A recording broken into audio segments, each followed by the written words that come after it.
नमस्कार दोस्तों, आज का हमारा टॉपिक है उपभोग फलन। उपभोग फलन, उपभोग शब्द से क्या तात्पर्य है? आवश्यकताओं की संतुष्टि के लिए वस्तुओं व सेवाओं का उपयोग करना।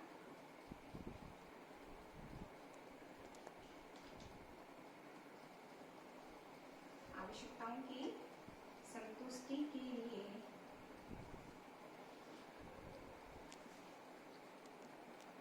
वस्तुओं व सेवाओं का उपयोग करना उपभोग कहलाता है। फलन, फलन शब्द स्वतंत्र तथा आश्रित चर के मध्य, स्वतंत्र तथा आश्रित चर के मध्य संबंध को दर्शाता है। जेम केन्स ने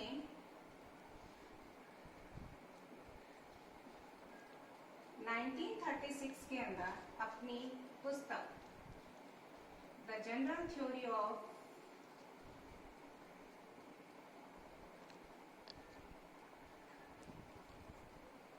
एम्प्लॉयमेंट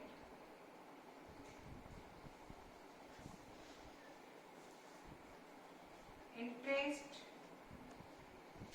एंड मनी इन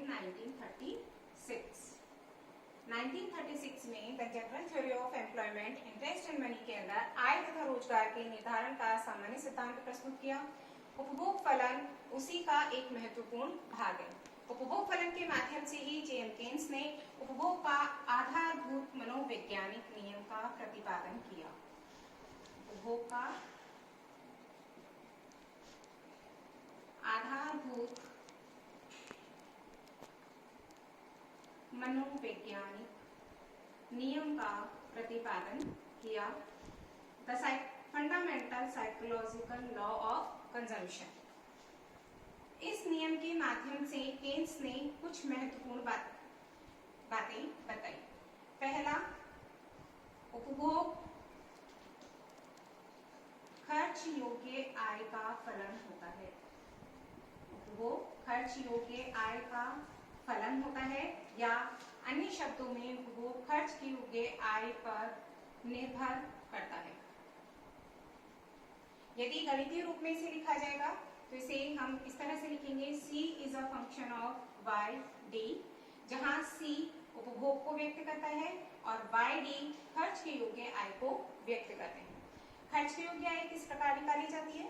जब व्यक्तिगत आय में से आयकर, फीस तथा जुर्माने को घटा दिया जाता है तो हमें खर्च के योग्य आय प्राप्त होती है। दूसरी बात केन्स ने ये बताई कि उपभोग तथा आय के मध्य, जहां उपभोग आश्रित चर है और खर्च के योग्य आय स्वतंत्र चर है, आय खर्च के योग्य आय बढ़ने पर उपभोग बढ़ता है तथा खर्च के योग्य आय घटने पर उपभोग घटता है। अर्थात दोनों में कैसा संबंध पाया जाता है? दोनों में धनात्मक संबंध पाया जाता है, पॉजिटिव रिलेशन। आय बढ़ने पर उपभोग बढ़ता है, आय घटने पर उपभोग घटता है। अब महत्वपूर्ण बात ये नियम भी बताता है कि यद्यपि आय के बढ़ने पर उपभोग बढ़ता है, लेकिन उस अनुपात में नहीं बढ़ता जिस अनुपात में आय बढ़ती है।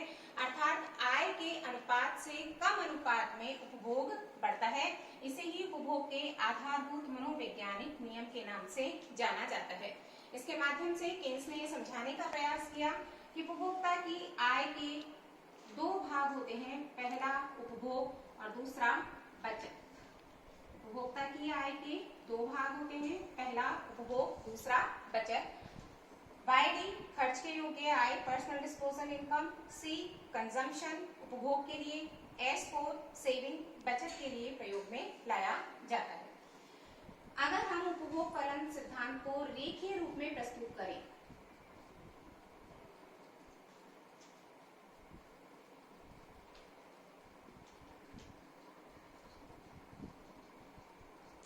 उपभोग फलन सिद्धांत को रेखीय रूप में प्रस्तुत करें तो उपभोग फलन सिद्धांत को निम्न प्रकार लिखा जा सकता है, C बराबर A plus B by D। C बराबर A plus B by D, यहाँ C उपभोग को व्यक्त करता है, वाई डी खर्च के योग्य आय को व्यक्त करता है, ए ऑटोनोमस कंजम्पशन या इसे स्वायत्त उपभोग के नाम से भी जाना जाता है। ए को स्वायत्त उपभोग के नाम से या ऑटोनोमस कंजम्पशन के नाम से भी जाना जाता है। स्वायत्त उपभोग क्या होता है? शून्य आय के स्तर पर किया जाने वाला उपभोग, यानी कि यदि हम आय के स्तर को शून्य कर देंगे तो उस स्तर पर होने वाला उपभोग ही स्वायत्त उपभोग कहलाता है। केन्स का ये कहना था कि यदि खर्च के योग्य आय शून्य होगी तो उपभोग का स्तर शून्य नहीं होगा। व्यक्ति अपनी पिछली बचतों में से या किसी से उधार लेकर उपभोग करता है। बी प्लस का निशान जो धनात्मक निशान है, ये खर्च के योग्य आय तथा उपभोग के अंदर धनात्मक संबंध को दर्शाता है, जो ये बताता है कि आय के बढ़ने पर उपभोग बढ़ रहा है। बी क्या है? बी जो है एमपीसी, उपभोग की सीमांत प्रवृत्ति या मार्जिनल प्रोपेंसिटी टू कंज्यूम, उपभोग की सीमांत प्रवृत्ति या मार्जिनल प्रोपेंसिटी टू कंज्यूम को व्यक्त करता है। अर्थशास्त्र में सीमांत शब्द से तात्पर्य होता है स्वतंत्र चर में परिवर्तन होने पर आश्रित चर में होने वाला परिवर्तन। स्वतंत्र चर में परिवर्तन होने पर आश्रित चर में होने वाला परिवर्तन ही इसको व्यक्त करता है, सीमांत को व्यक्त करता है। हमारे उपभोग फलन सिद्धांत के अंदर आश्रित चर उपभोग में परिवर्तन बटा खर्च के योग्य आय में परिवर्तन, अर्थात खर्च के योग्य आय में परिवर्तन होने पर उपभोग में होने वाला परिवर्तन ही उपभोग की सीमांत प्रवृत्ति के नाम से जाना जाता है। इसे उपभोग वक्र का ढाल भी कहा जाता है। इसे उपभोग वक्र का ढाल भी कहा जाता है। और ये ढाल कैसा होता है? धनात्मक, क्योंकि खर्च के योग्य आय बढ़ने पर उपभोग क्या हो रहा है? बढ़ रहा है। एमपीसी का मान, केन्स ने बताया कि एमपीसी का मान सदैव 1 से कम तथा 0 से अधिक होता है। उपभोग की सीमांत प्रवृत्ति सदैव 1 से कम तथा 0 से अधिक होती है। यदि उपभोग की सीमांत प्रवृत्ति 0 है तो इसका तात्पर्य है कि उपभोक्ता अपनी बढ़ी हुई आय का कोई भी भाग उपभोग पर खर्च नहीं कर रहा है, अर्थात वो अपनी समस्त आय की क्या करता है? बचत करता है। तो यदि एमपीसी 0 है तो ऐसी स्थिति में उपभोग की बचत की सीमांत प्रवृत्ति का मान क्या होगा? 1 के बराबर होगा। और यदि एमपीसी का मान 1 के बराबर है, अर्थात बढ़ी हुई आय पूरी की पूरी उपभोग पर खर्च कर दी जाती है, तो ऐसी स्थिति में बचत क्या हो जाएगी? 0 हो जाएगी। और उस अवस्था में एमपीएस का मान क्या होगा? 0 होगा।